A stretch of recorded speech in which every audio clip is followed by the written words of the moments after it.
On Tuesday, the 24th of May 2016, I began what would become one of those trips that stays with you,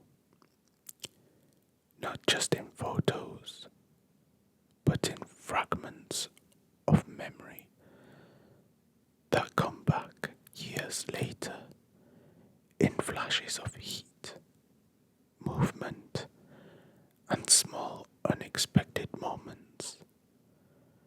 The journey started at Leeds Bradford Airport, early enough that everything still felt slightly unreal.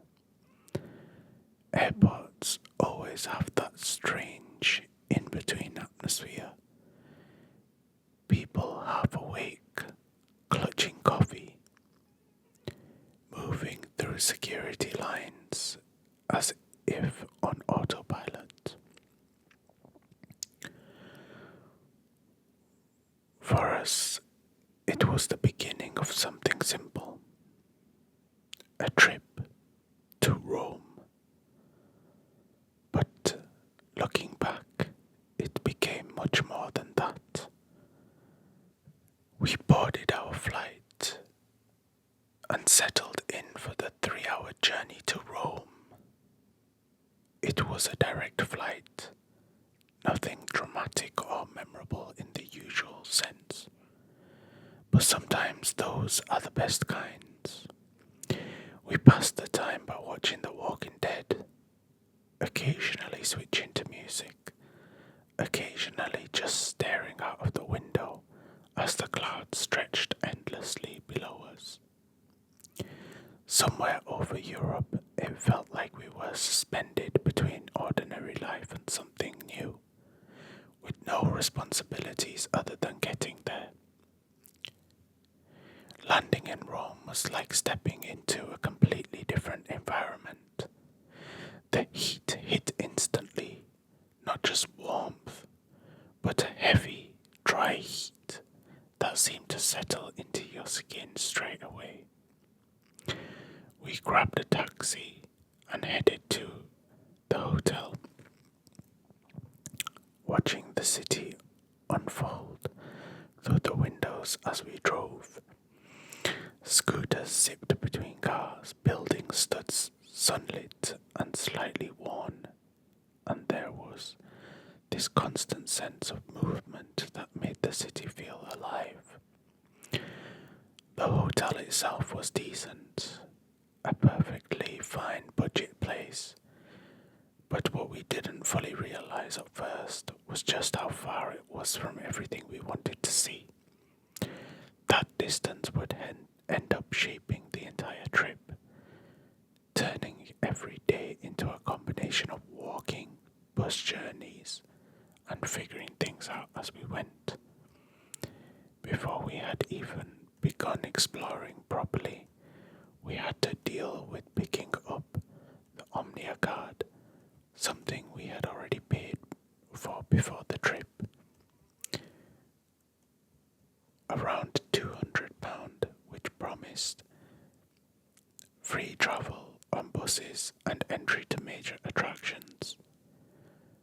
Once we had it, it genuinely made things easier.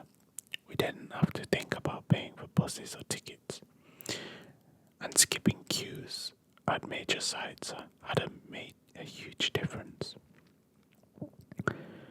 But actually, getting the card turned into a bit of an unexpected challenge. We spent a good part of the day trying to find the pickup office, walking through unfamiliar streets in the heat, checking directions, doubling back, and wondering why something so simple felt so complicated. It was one of those moments where you realize how much smoother things could be if the instructions were clear or more efficient. Still, once we finally had the card in hand, it felt like everything opened up, and from that point on, we were able to move around the city much more freely. The heat quickly became one of the defining parts of the trip. It didn't just fade away at night,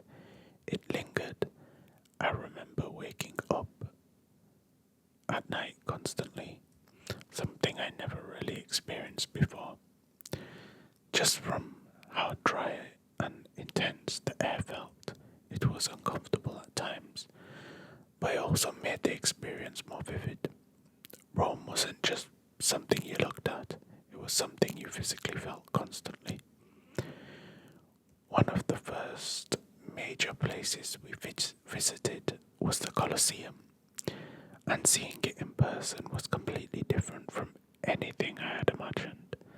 You grow up seeing it in films and pictures, so it almost feels like a symbol rather than a real place. But standing there seeing the scale of it, the worn stone and towering arches, it felt much more real and much older than anything portrayed in movies like Gladiator. It didn't feel polished or dramatic in a cinematic way. It felt raw, layered with history. Thanks to the Omnia card, we were able to skip a huge queue that stretched far into the distance under the sun, which made the experience even better. Inside, what stood out to me weren't just the grand features but the small details. A tiny lizard darting across the stone, cats resting in the shade as if they belong there. It was strange and fascinating to see life continuing in a place that once held tens of thousands of spectators watching gladiators fight and other spectacles designed to display the power of the Roman Empire. From there we explored the Roman Forum and Palatine Hill, which felt less like visiting a single landmark and more like walking through an entire world that had been frozen in time. The Forum was once the center of Roman life, politics, business, public speeches, and walking through it. You could almost imagine the noise and activity that once filled the space. Palatine Hill rises above it, and according to legend, it's where Rome was founded by Romulus. From the top, you get a view that puts everything into perspective, with ruins stretching out in every direction, layered with centuries of history. At one point, with some free time and no strict plan, we wandered into Santa Maria in Aracoeli, Basilica. It wasn't on our list of must-see places, which somehow made it feel more special. Climbing up to it felt like discovering something hidden away from the main flow of tourists. Inside it was calm and quiet, with ornate details and a sense of stillness that contrasted with the busy streets outside. And then unexpectedly, we found ourselves witnessing something we hadn't planned at all. We saw the Pope. At the time, in 2016, the Pope was Pope Francis. It wasn't something we had set out to do or even thought about beforehand. It just happened, one of those rare travel moments that feels completely unplanned and unique. Something you couldn't have arranged even if you tried. Another day took us into Vatican City, which felt like stepping into a place that was both part of Rome and completely separate from it at the same time. We visited St. Peter's Basilica, where the queue was long and slow moving under the sun, but once inside, it was worth it. The scale of the space, the level of detail, everything about it felt overwhelming in the best way. I remember wishing I had gone up to the top of the dome, knowing that the view over the city must be incredible. Outside stood the St. Peter's Square obelisk, originally brought from Egypt, a reminder of how far Roman influence once reached. Inside the Vatican museums, we eventually reached the Sistine Chapel, which was famous for the ceiling painted by Michelangelo. Even in a crowded room, felt significant, like being part of something much larger than yourself. We finished the visit by walking down the promenade staircase, that iconic spiral staircase that almost feels hypnotic after a long day of walking. Right after leaving the Vatican, exhausted and overheated, we made what would become one of the most memorable mistakes of the trip. We stopped at a restaurant just outside, something like it was like a cafe, and the kind of place that looks convenient when you're tired and just want to sit down. It turned out to be the classic tourist trap. We actually got two mains and a drink, which came to I believe it was around 130 euros. And even now, years later, I still think about that moment. It wasn't just about the money, but about how easily it happened, how being tired and hungry can lead you into situations you'd normally avoid. In a strange way, though, it became part of the experience, something that made the trip feel real rather than perfect. Later, we visited the Trevi Fountain, where there were no barriers or turnstiles, just a crowd gathered around something undeniably beautiful. I followed the tradition and threw a coin into the fountain, which I believe the idea is once you toss a coin in there, it means you'll return to Rome someday. After that, we got ice cream, which was quite nice in the heat. A small moment of relief after that long day. And one of the highlights of the entire trip was visiting the Castel Sant'Angelo. It's not always the first place people mention when they talk about Rome, but it ended up being one of the best experiences. In my opinion, it's like the most underrated place people in Rome. So originally, it was built as a mausoleum for Emperor Hadrian. It later became a fortress and even a refuge for popes, with a hidden passage connecting it to the Vatican. From the top, the view was incredible, stretching out across the city with rooftops, the river, and in the distance, St. Peter's Basilica, rising above everything. It felt like the perfect place to pause and take everything in. Throughout the trip, we kept passing the monument to Victor Emmanuel II, which at the time was under construction. It was massive and it was impossible to ignore. It stood out from everything around it. It is dedicated to the first king and unified Italy. It's often nicknamed the wedding cake because of its design, and even unfinished, it left an impression. Looking back on it now, the trip, Rome wasn't perfect. It was hot, exhausting, and sometimes frustrating. There were long walks, moments of confusion, and experiences that didn't go as planned. But that's exactly what made it memorable. It wasn't just about landmarks, it was about everything in between. The effort it took to get around, the unexpected moments, the small details you don't plan for, the mix of good and bad experiences that make something feel real. And somewhere in all of that, the heat, the history, the movement, it became more than just a trip. It became a story that stayed with me ever since.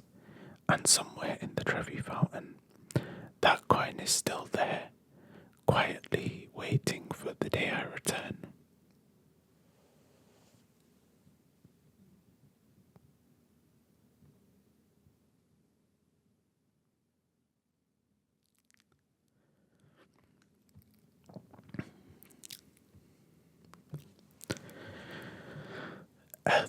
so much for watching this video. I hope you feel calm, relaxed, and at ease after listening. I really did enjoy making this one. I had no details whatsoever regarding the where we flew from, and the hotel details, the date, the places we visited, and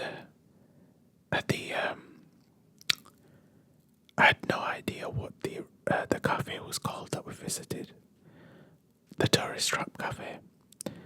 Anyway, when making the video itself, when researching everything, I used Google Maps, and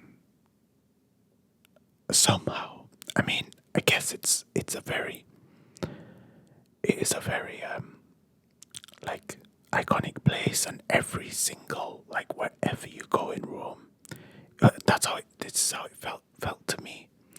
There's always, on each corner, there's always like a monument or an iconic building or something that's like really identifiable. So maybe this is what helped me navigate. But essentially, I used Google Street View, and I managed to navigate back from I think it was the Colosseum or the Trevi Fountain. It was the Trevi Fountain. I managed to navigate back to the hotel, which we took from there, just using like just the way the streets looked, and just my memory. And I found so many hotels that were similar, but there was a unique photo that stood out. It was the part of the reason that I booked this place was because the architecture within the building, on the outside as well, there was like a picture of a marble staircase, and that's the thing that helped me find it again. And I spent quite a long time trying to find the tourist trap cafe as well. All I remember is coming out of the Vatican City, and I remember the last thing that we saw was the spiral staircase. So I used again Google Maps to find it. I looked at where the spiral staircase was, and then luckily it was on the edge of Vatican City, and there was an entrance/exit on that side. So I scoured that area of Rome, and just across the road. Luckily for me, it was just across the road, and I clicked on the review. Not on the review, sorry. I clicked on the cafe itself, and I scrolled through some of the images, and it came up. One of the images was just a receipt. I couldn't read what was on the receipt, but from that picture, the image alone, I had a funny feeling that would be the tourist trap cafe. And I clicked onto the reviews, and I seen all of these reviews just saying, don't enter the place, don't sit down, don't speak to them, don't make eye contact, because it will cost you money. Even a sip of water will cost you a lot of money. But yeah, I'm not trying to slate the place or anything, I just thought it was funny at the time. Well, not at the time. Now I think it's funny. At the time, it was a bit frustrating. But yeah, I did really enjoy making this one, because I had no information. I just used Google Maps and scoured the place to find everything, even the Santa Maria Basilica. Finding that, and was very enjoyable. If you did enjoy the video, you are very welcome to leave a like, or leave a comment about if you've ever been to Rome. Just let me know what you enjoyed the most about it. Again, if you like the video, you can subscribe. It really does help my channel grow. and I'll be back very soon with some more gentle, relaxing content for you. But until next time, take care and sleep well.